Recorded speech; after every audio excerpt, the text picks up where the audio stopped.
Meus irmãos, a paz do Senhor Jesus. É muito bom estar com você aqui. Nós vamos dar sequência aí na série de vídeos sobre o livro de Mateus, que é mistura um pouco de pregação, um pouco de estudo, e está sendo bem legal fazer esses vídeos, escrever esses roteiros. Tem sido bem bacana para mim, espero que tenha sido para você também. E vamos lá, né? Nós conhecemos muito bem a cena do Natal. A manjedoura, Maria e José, os pastores, os magos que vieram de longe.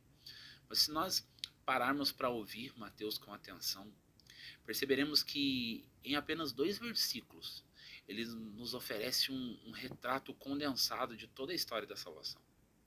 Mateus coloca lado a lado Herodes e Belém, os magos e a estrela, a busca e a adoração. Tudo isso não é mero detalhe histórico, é uma baita de uma declaração teológica. Ele nos mostra quem é Jesus, quem somos nós e para onde a história caminha. E eu quero trazer 4 pontos dentro desses versículos, que são o contraste entre Herodes e Belém, a busca universal representada pelos magos, o sinal da estrela como testemunho da criação e a adoração como antecipação da eternidade. E no fim, nós veremos que tudo isso nos chama não apenas a compreender, mas também a adoração. Então, meu primeiro ponto é Herodes e Belém, 2 reinos em contraste. Mateus abre dizendo: tendo nascido Jesus em Belém, no tempo de Herodes. De um lado, Belém, pequena, frágil, humilde, e do outro lado, Herodes, poderoso, temido, violento. Perceba, o verdadeiro rei nasce numa estribaria, não em um palácio. Ele vem em fraqueza e não em força. Desde o início, Mateus está mostrando que o reino de Deus não é como o reino deste mundo. Isso é um lembrete para nós. Sempre seremos tentados a buscar segurança nos Herodes da nossa época. No poder político, no sucesso profissional, no dinheiro, na reputação. Mas o verdadeiro rei está em Belém. Ele reina não pelo medo, mas pela graça e pelo amor. Esse contraste entre Cristo e Herodes, entre o frágil e o poderoso, entre aquele que aparentemente não tem nada para oferecer, contra aquele que pode olhar e dizer assim: por uma dança eu te dou metade do meu reino. Sabe, esse contraste, esse contraste entre força e aparente fraqueza mostra de que lado a humanidade vive. Porque alguns têm buscado a força, o sucesso, o poder, enquanto Cristo está nos chamando para uma vida mais simples. Pense bem, Deus teria todo o poder para remover todas as barreiras para que Cristo viesse nascer em um ambiente confortável. Deus tinha o poder para fazer tudo isso, mas ele quis que o seu filho nascesse em Belém. Irmãos, José era carpinteiro. Provavelmente na casa de José o berço de Jesus estava pronto. O lugar onde ele ficaria confortável, preparado pelo pai e pela mãe, estava pronto. Mas quis Deus que houvesse esse recenseamento e que José tivesse que partir com Maria grávida e ela tivesse o filho lá na estribaria. O que Deus está ensinando para nós? Que para ele mudar todo o cenário do mundo, ele não precisou que Jesus nascesse num palácio, ele não precisou que Jesus nascesse numa cama confortável, ele não precisou de algo grandioso. Mas o maior feito que Deus fez na humanidade, a intervenção divina, Deus no meio dos homens, nasceu numa estribaria. Nasceu numa manjedoura, frágil, fraco, somente o pai e a mãe ali, para acolher, para acudir, para cuidar. Esse é o Deus que nós servimos. Que ele não precisa de muito para mudar a história. Se uma criança nascendo numa manjedoura mudou a história do mundo de uma vez por todas, Deus não precisa de muito para mudar a nossa história, para mudar a nossa vida. As pequenas coisas. Quem se importaria com o filho de um carpinteiro e uma adolescente nascendo numa estribaria? Quem se importa com uma criança que não tem lugar para nascer, principalmente naquela época? Quem ligava para aquilo não era notório, não era grande, não era espetacular, era algo simples. E nesse simples, Deus trouxe o Salvador da humanidade. Não deixe de olhar para as coisas simples, porque através delas Deus pode fazer coisas gigantescas. O segundo ponto, os magos, essa busca universal pela verdade. Uns magos vieram do Oriente. Eles eram estrangeiros, provavelmente estudiosos dos astros. Não tinham a lei de Moisés, não conheciam os profetas, mas tinham algo. Essa fome pela verdade. Essa fome os levou até Jesus. Amados, isso é extraordinário. Os primeiros a conhecerem Jesus como rei não foram os escribas, os sacerdotes de Israel, mas os estrangeiros. É o protótipo do evangelho. Lá em Gênesis 3,15 a gente vê o protótipo do evangelho, mas aqui também. Desde o início, Deus está chamando os povos para si. Desde o início. Desde o início. E pense nisso. Pense nisso. Como aqueles homens olharam para a natureza e viram Deus se revelando.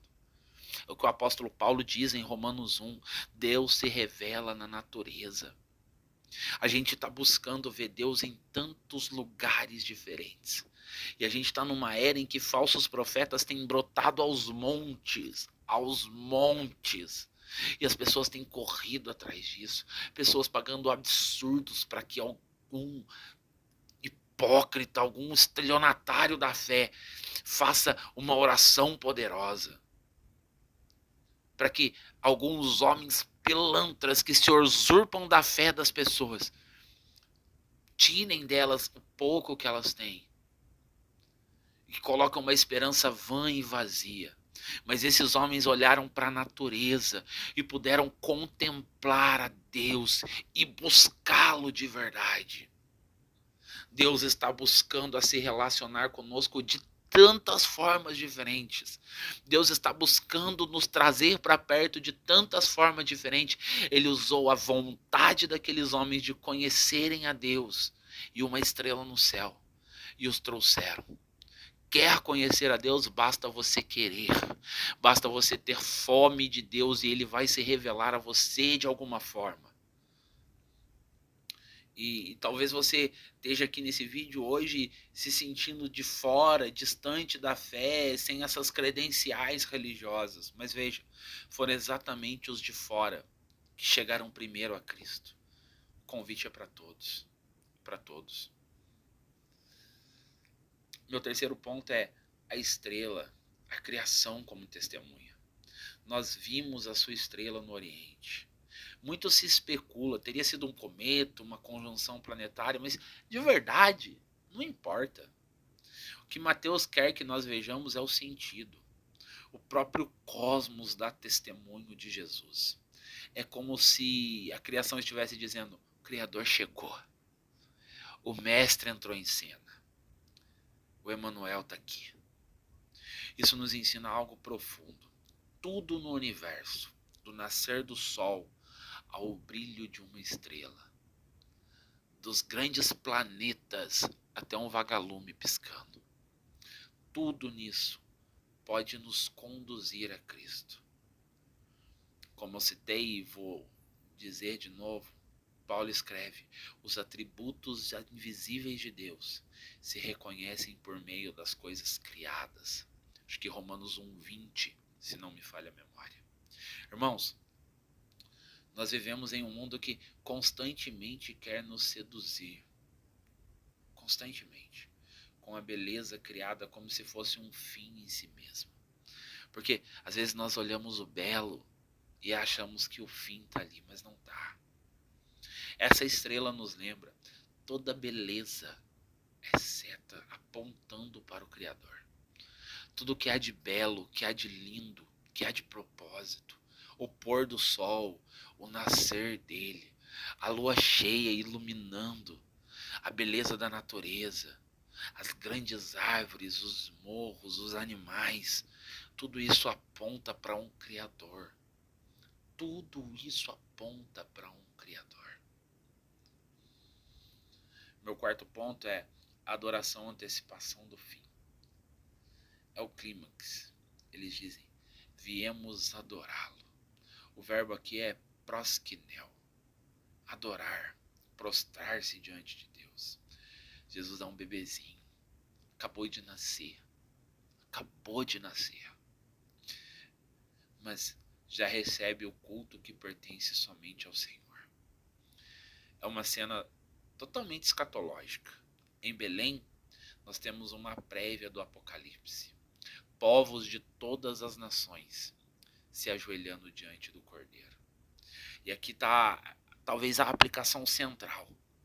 A verdadeira fé não termina em conhecimento, mas termina em adoração.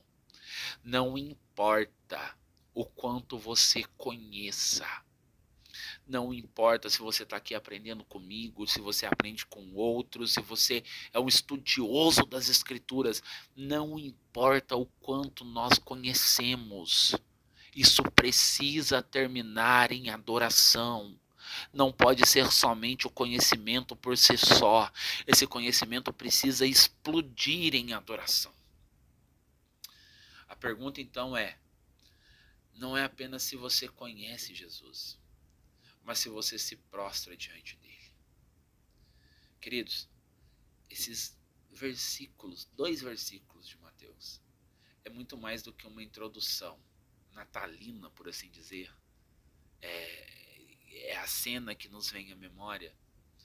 Ele nos mostra que Jesus é o rei verdadeiro, em contraste com todos os falsos reis.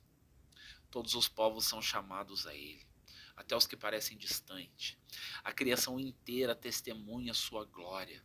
E o destino final da humanidade é a adoração diante do Cordeiro. Então, a questão não é se você vai adorar.